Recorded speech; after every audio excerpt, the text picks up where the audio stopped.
Hello everyone, welcome back to my channel. So today we are going to study about Balke treadmill protocol. So before that, if you want to take personal classes from me or you want notes for any particular topic or subject, so you can contact me through the mail that is physiotherapyclasses09@gmail.com. Now moving towards our topic that is Balke treadmill protocol. तो अब इसका M क्या होता है, हम क्यों ये test करते हैं, क्यों ये प्रोटोकॉल करते हैं? तो it was developed as a clinical test to determine peak VO2 in cardiac patients, though it can be also be used to estimate cardiovascular fitness in athletes. तो बच्चों ये जो बाल्के ट्रेडमिल प्रोसीजर है या प्रोटोकॉल है, ये हम किस लिए यूज करते हैं? ताकि हम पीक VO2 मैक्स जो है वो हम डिटरमाइन कर सकें। ठीक है, तो बेसिकली ये कार्डियोवैस्कुलर के जो फिटनेस है पेशेंट की, वो देखने के लिए, डिटरमाइन करने के लिए हम ये टेस्ट यूज करते हैं। तो वैसे तो हम ये कार्डियक पेशेंट जो होते हैं उनमें भी यूज करते हैं, बट मोर कॉमनली हम ये नॉर्मल पॉपुलेशन में इतना यूज नहीं करते, हम एथलीट्स में ज्यादा यूज करते हैं इस चीज को।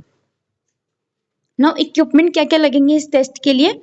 ट्रेडमिल होनी चाहिए, स्टॉप वॉच होना चाहिए and electrocardiograph that is optional. अब इसका प्रोसीजर क्या होता है? तो मैंने आपको कहा कि ये जो बाल के ट्रेडमिल प्रोटोकॉल है, it is most commonly used in athletes, ताकि उनकी कार्डियोवैस्कुलर जो फिटनेस है, कार्डियोवैस्कुलर जो उनका एंड्योरेंस है, वो हम डिटरमाइन कर सके। So the athlete walks on a treadmill to exhaustion at a constant walking speed while gradient or slope is increased every 1 or 2 minutes. तो बच्चों ये जो बाल्के ट्रेडमिल प्रोसीजर होता है ना, इसमें क्या होता है, जो एथलीट की स्पीड होती है, वॉकिंग स्पीड जो होती है वो कांस्टेंट रहती है। अगर मान लो एक एथलीट 0 से 5 किलोमीटर तक वॉक कर रहा है, 5 किलोमीटर पे उसका एग्जॉशन आ जाता है। ठीक है, ये मैं हाइपोथेटिकल सिनारियो बता रही हूँ। तो उसकी जो स्पीड अगर मान लो उसकी वॉकिंग की अगर वो है 10 kilometre per hour, hypothetical scene है, ठीक है, तो उसकी जो स्पीड है ना वो उतनी ही रहेगी, 10 किलोमीटर पर आवर की स्पीड से ही वो ट्रेडमिल पे वॉक करेगा। बट मैं क्या इंक्रीज करती जाऊंगी? जो ट्रेडमिल का ग्रेडियंट है, स्लोप है, उसको मैं इंक्रीज करती जाऊंगी। The assistant starts the stopwatch at the beginning of the test and stop when the subject is unable to continue. There are several modifications of the Balke test that are used. तो इस बाल्के test के बच्चों बहुत सारी modifications भी हैं with variations in the treadmill speed. अब variations कैसे आएंगी, मॉडिफिकेशंस कैसे आएंगी कि या तो हम ट्रेडमिल की स्पीड में चेंज कर दें, टाइम चेंज कर दें हर लेवल का, या फिर जो ग्रेडियंट है उसको इंक्रीज करते जाएं। So here are some example of the test protocol that have been used. Men के लिए ट्रेडमिल स्पीड कितनी सेट होती है? At 3.3 mph with the gradient starting at 0%। 1 minute के बाद it is raise to 2% and then 1% each minute thereafter. Women के लिए treadmill speed जो होती है वो किस पे सेट करी जाती है? 3 mph पे। मेल्स पे कितनी थी? 3.3। फीमेल्स पे है 3 mph with the gradient starting at 0%। दोनों पे ग्रेडियंट कितने पे स्टार्ट हो रहा है? 0% पे, मेल और फीमेल्स दोनों के लिए। And it is increased by 2.5 every 3 minutes. Walking speed constant eight 3 kilometre per hour whilst the grade was increased by 2.5 every 2 minutes. अब इसका रिजल्ट कैसे कैलकुलेट करते हैं? रिजल्ट क्या होगा इसका? The test score is the time taken of the test in minutes. तो यानी कि स्टॉप वॉच से जो आप मेजर कर रहे हो दैट इज द टाइम, वो हमें रिकॉर्ड करना है, नोट करना है। And ideally this should be between 9 and 15 minutes. So the test can also be converted to an estimated VO2 max score using the following formulas, where the value T is the total time completed. ठीक है,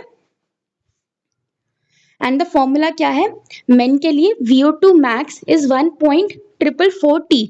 T वही है जो हमने time calculate किया है इन minutes. ये याद रखना, टाइम सेकेंड्स में नहीं होना चाहिए, ना मिली सेकेंड्स में होना चाहिए, time should be in minutes. Plus 14.99। और वुमेन के लिए VO2 मैक्स कितना होगा? 1.38 into total time in minutes which is denoted as T plus 5.22।